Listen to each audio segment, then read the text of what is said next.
bor et rigtig, rigtig dejligt sted. Et sted, vi stolt fortæller om.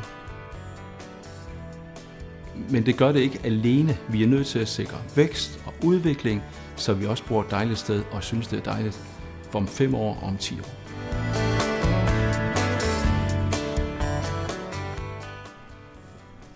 Det kommer ikke af sig selv. Det er noget, man skal kæmpe for. Jeg har lært at kæmpe for de ting, jeg tror på. Jeg er jo vokset op i landbrugskulturen. Med hele den der foreningstanke og andelstanke, og at det er naturligt, at man selv tager ansvar for ens omgivelser og ens nærmeste.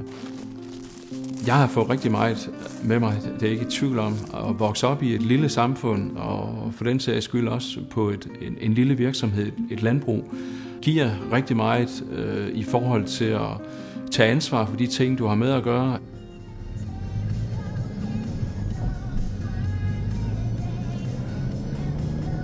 I et lille samfund kommer ting ikke af sig selv.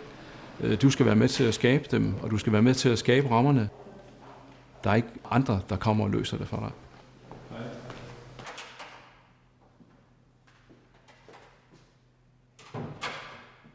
Her skal man gerne føle sig sådan lidt høj og lidt højtidelig også, synes jeg, når man går herind.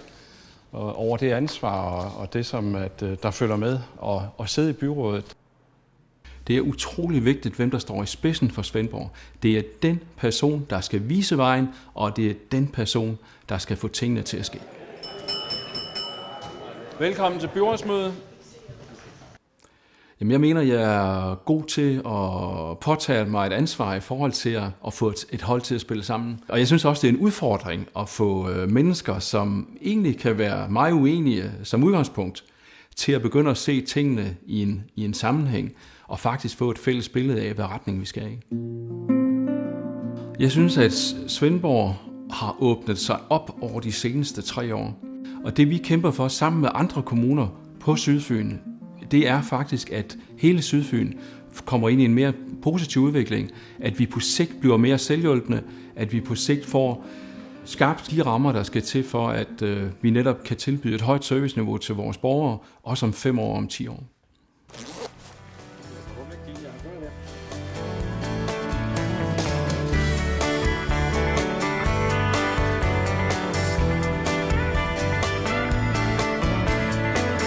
Vi har så fremragende rammer for at blive en attraktiv bosætningskommune.